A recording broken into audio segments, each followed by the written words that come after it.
Tujuan saya membuat video ini adalah untuk memenuhi tugas entomologi. Pada kesempatan ini saya akan menjelaskan bagian-bagian dari alat mulut dan mata serangga. Yang pertama, mata serangga. Serangga dewasa memiliki dua jenis mata, yaitu yang pertama, mata tunggal atau ocellus. Mata tunggal atau ocellus ini dapat dijumpai pada larva, nimfa, dan serangga dewasa. Yang kedua, mata majemuk. Mata majemuk atau mata faset dapat dijumpai pada serangga dewasa dan biasanya berjumlah sepasang dan terletak pada sisi kepala dan posisinya sedikit menonjol. Mata majemuk atau mata faset. Mata majemuk atau mata faset pada serangga dewasa dan nimfa mempunyai sepasang mata majemuk. Mata majemuk serangga dipergunakan untuk menangkap kesan bayangan atau citra. Mata majemuk terdiri dari dua buah bangunan yang besar, halus dan mengkilap terlihat pada kedua sisi kepala. Terdapat pada bagian depan kepala atau frons. Bentuknya yang cembung, bulat atau lonjong. Ukuran mata majemuk menunjukkan perilaku serangganya. Ada serangga yang sama sekali tidak memiliki mata majemuk, ada yang seluruh kepala ditutupi oleh mata. Ada juga yang tidak dapat digerakkan, tidak dapat ditutup, tidak dapat difokuskan terhadap sasaran pada berbagai jarak. Kemungkinan mata majemuk bekerja lebih baik dalam mendeteksi benda-benda sasaran yang bergerak.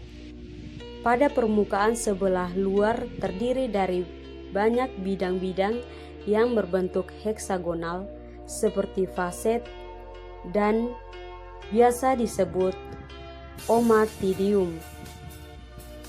Mata majemuk terdiri atas sejumlah mata faset yang disebut omatidium yang masing-masing memiliki kornea tersendiri. Bagian terluar dari tiap omatidium terdapat lensa yang disebut kornea.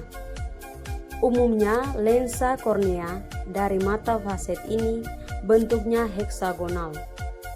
Omatidium pada sebagian besar serangga siang atau diurnal umumnya dikelilingi pigmen, sedangkan pada serangga malam atau nokturnal pigmennya terbatas di bagian dasarnya.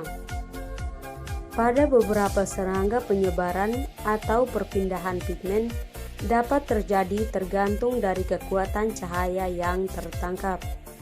Bisa dilihat pada gambar mata ocellus, mata faset, dan omatidium. Mata tunggal atau mata ocelli. Mata tunggal atau mata ocelli terdapat dua jenis, yaitu yang pertama dorsal ocelli dan lateral ocelli.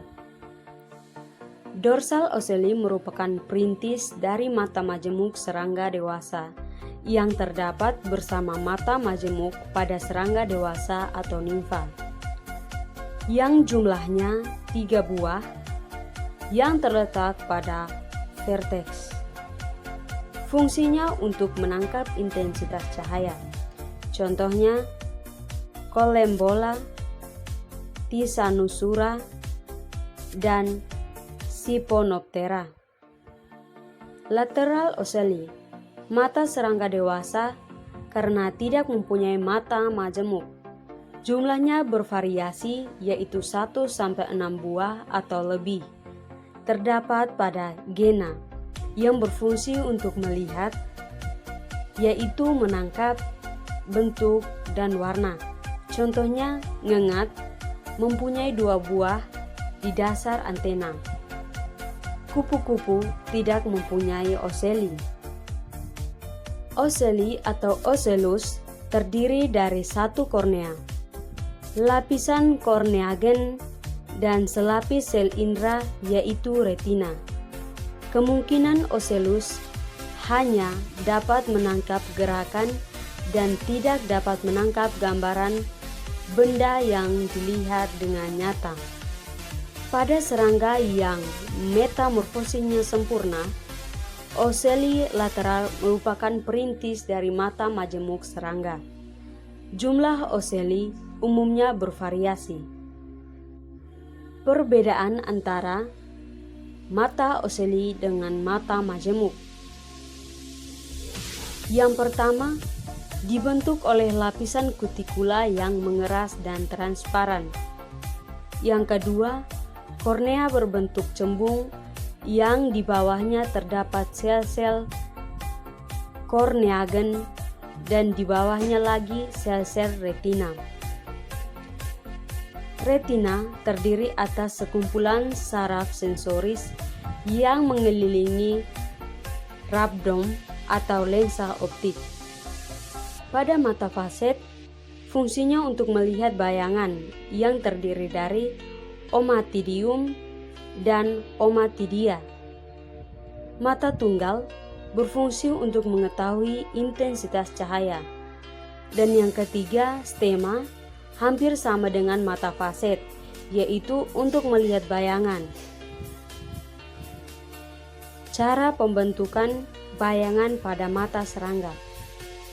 Pembentukan bayangan secara oposisi di mana hanya sinar yang tegak lurus pada kornea yang dapat diteruskan ke retinala.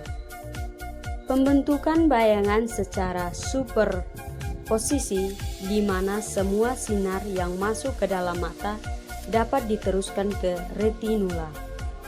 Kebanyakan serangga malam umumnya mempunyai mata dengan bayangan superposisi. Bagian kedua, alat mulut serangga.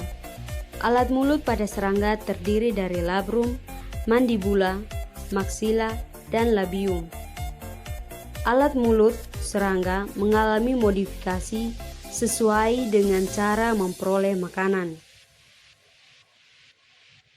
Alat mulut serangga umumnya dibagi menjadi 3 kelompok, yaitu yang pertama, kelompok mandibulata atau yang mempunyai mandibel, terdapat pada belalang.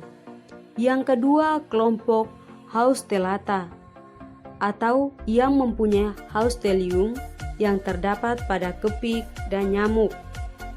Yang ketiga, kelompok kombinasi atau yang mempunyai mandibel dan proboscis yang terdapat pada lebah. Tipe-tipe alat mulut pada serangga. Yang pertama, tipe menggigit mengunyah atau mandibulata. Tipe menggigit mengunyah merupakan tipe dasar yang terdiri dari bagian labrum, mandibel, maksila, dan labium. Alat mulut tipe menggigit mengunyah dari arah lateral bisa dilihat pada gambar.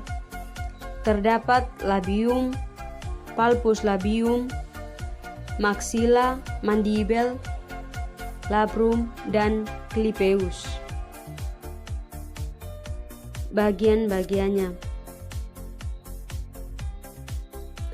Labrum terdiri dari satu lembaran yang menempel pada clipeus yang berfungsi untuk memegang dan menggerakkan makanan ke dalam rahangnya. Terdapat epifaring yang terletak di tengah. Mandibula terletak di belakang labrum. Ada sepasang dan mandibula digerakkan oleh otot adukator atau otot besar dan otot abdukator atau otot kecil yang berfungsi untuk memamah. Pada maksila bisa dilihat pada gambar, terdapat bagian-bagiannya. Yang pertama stipes, lasinia, glea, ada subglea, kemudian palpus maksila dan palpiper. Kemudian bagian-bagian dari labium, ada submentum, ada palpiger, mentum, glossa, dan paraglossa. Kemudian terdapat palpus labium. Yang kedua, tipe menusuk menghisap atau haustellata. Pada tipe menusuk menghisap terdapat restrum atau modifikasi dari labrum dan labium. Yang kedua, stilet atau mandibel, dan stilet maxilla atau modifikasi dari mandibel dan maxilla. Bisa dilihat pada gambar terdapat saluran makanan, stilet mandibel, stilet maxilla, saluran ludah, labrum, labium, stilet mandibel, dan maxilla, restrum. Alat mulut menusuk menghisap pada hemiptera. Pada gambar terdapat bagian-bagiannya. Yang pertama, clypeus. Yang kedua, maxilla. Yang ketiga, labrum. Yang keempat, hippoparix. Yang keberikutnya, mandibular. Yang keberikutnya lagi, maxillari dan labium. Alat mulut menusuk menghisap pada nyamuk bisa diperhatikan pada gambar. Tipenya memanjang. Mulutnya yang memanjang yang digunakan untuk menusuk dan menghisap darah manusia. Alat mulut menusuk menghisap pada nyamuk terdiri dari labrum, maxillary palpus, mandibel, maxilla, dan labium. Alat mulut menusuk menghisap pada kepik dan nyamuk. Bisa dilihat ini perbedaannya pada kepik dan nyamuk. Bagian ketiga yaitu tipe menjilat menghisap atau haustellata yang terdapat pada lalat yang memiliki bagian-bagian rostrum atau labium, haustellium, dan labellum. Diperhatikan pada gambar, ini adalah bagian-bagiannya. Tipe yang keempat menghisap atau haustellata yang terdapat pada kupu-kupu dan ngengat proboscis atau galea. Bisa dilihat pada gambar. Yang pertama labrum, yang kedua labial palpus. Dapat dilihat bahwa labrum mengecil, palpus maxillaris mengecil atau menghilang, tidak ada mandibula. Labium mempunyai palpus labialis yang berambut dan memiliki 3 ruas. Proboscis dibentuk oleh bagian maxilla, yaitu galea menjadi suatu tabung panjang dan menggulung seperti pegas.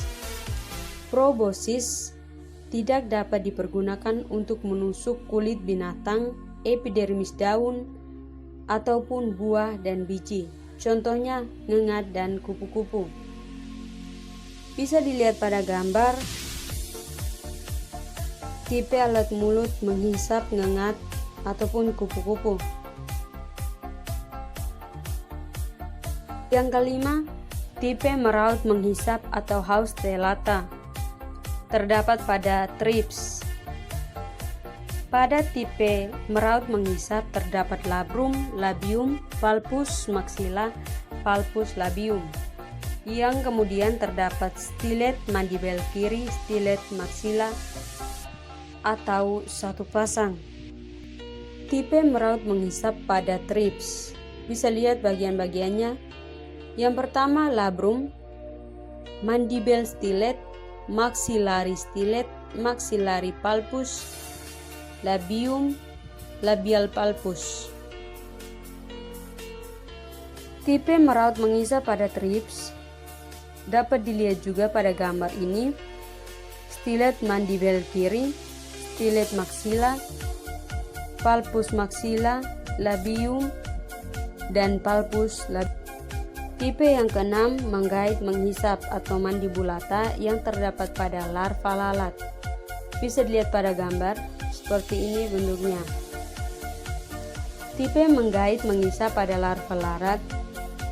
Bagian-bagiannya yaitu yang pertama protoracik segmen, yang kedua anterior spiral, yang ketiga mount hoax, yang keempat cephaloparixnegal skeleton. Tipe yang ketujuh tipe kombinasi atau mandibulata haustellata yang terdapat pada lebah. Bisa diperhatikan pada gambar. Bagian-bagiannya labrum, mandibel, maxillary palpus, maxilla, labial palpus, dan labium. Mata majemuk yang terdapat pada lalat. Tipe alat mulut ini diwakili oleh tipe alat mulut lebah madu Apis cerana golongan ordo Hymenoptera, yang merupakan tipe kombinasi yang struktur labrum dan mandibelnya serupa dengan tipe alat mulut menggigit mengunyah, tetapi maksila dan labiumnya memanjang dan menyatu. Glosa merupakan bagian dari labium yang berbentuk memanjang, sedangkan ujungnya menyerupai lidah yang berbulu disebut flabellum, yang dapat bergerak menyusup dan menarik untuk mencapai cairan nektar yang ada pada bunga. Tipe kombinasi pada lebah madu bisa dilihat pada gambar bahwa ini tipe kombinasi.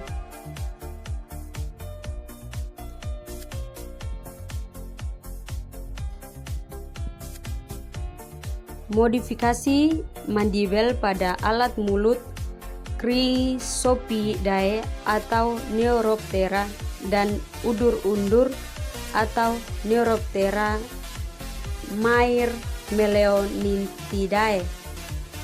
Bisa dilihat pada gambar. Modifikasi mandibel pada alat mulut undur-undur. Gambarnya seperti ini, ada bagian-bagiannya: mandibel, saluran makanan, maksila, stipes, cardo, mentum, palpus labium. Bisa dilihat. Modifikasi labium pada alat mulut capung. Seperti ini bentuknya.